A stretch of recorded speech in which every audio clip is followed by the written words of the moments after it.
இன்றைக்கி மார்னிங்லேருந்தே இணையதளத்தில் சுசிஸ்தரா அவங்களோட பேட்டி தான் வந்து இணையதளத்தில் ஆக்கிரமித்திருக்கு அப்படின்னு தான் சொல்ல வேண்டும். எங்கே திரும்பினாலும் அவங்களோட ஸ்பீச்சு தான் வந்து இருக்குது. ஸோ அவங்க பேசுனதுக்கு த்ரிஷா வந்து பதிலடி கொடுத்துருக்காங்க. இதை பற்றி டீட்டெயிலாக தான் பேச போகிறோம். ஸோ வந்து தனுஷ் வந்து நல்ல அப்பா கிடையாது, ஆனால் வந்து ஐஸ்வர்யா சரியான அம்மா அப்படிங்கிற துவங்கி தன்னோட கணவரை வந்து ஓரின சேர்க்கையை வந்து சார்ந்தவர். தனுஷும் தன் கணவரும் வந்து ரூமுக்குள்ளே போய் ஏதோ பண்ணுவாங்க.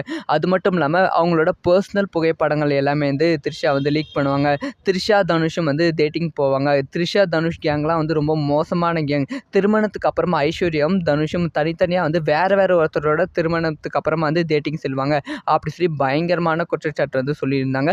அது மட்டும் இல்லாமல் இவங்கெல்லாம் குடிச்சிட்டு கும்மாளம் போடுவாங்க, என்ன பண்ணுவாங்கன்னே தெரியாது, இவங்களோட அட்டகாசத்துக்கு பஞ்சமே இல்லை, அந்த மாதிரி தான் வந்து தனுஷ் த்ரிஷா கேங்லாம் வந்து இருக்கும் அப்படின்னு சொல்லியிருக்காங்க.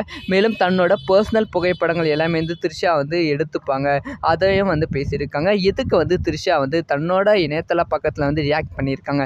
அதுக்கு வந்து என்ன சொல்லியிருக்காங்கன்னா, நான் சரியாக இருந்தாலும் இந்த உலகம் குறை கூறுகிறது, உண்மையை திரித்து பேசுகிறது என்று அப்செட்டான ஒரு எமோஜை போட்டு சொல்லியிருக்காங்க. இதனால் வந்து த்ரிஷாவுக்கும் வந்து சில பேர் வந்து ஆதரவு சொல்லிக் கொண்டு வருகிறார்கள். இதை பற்றி உங்களோட ஒப்பீனியன் என்ன?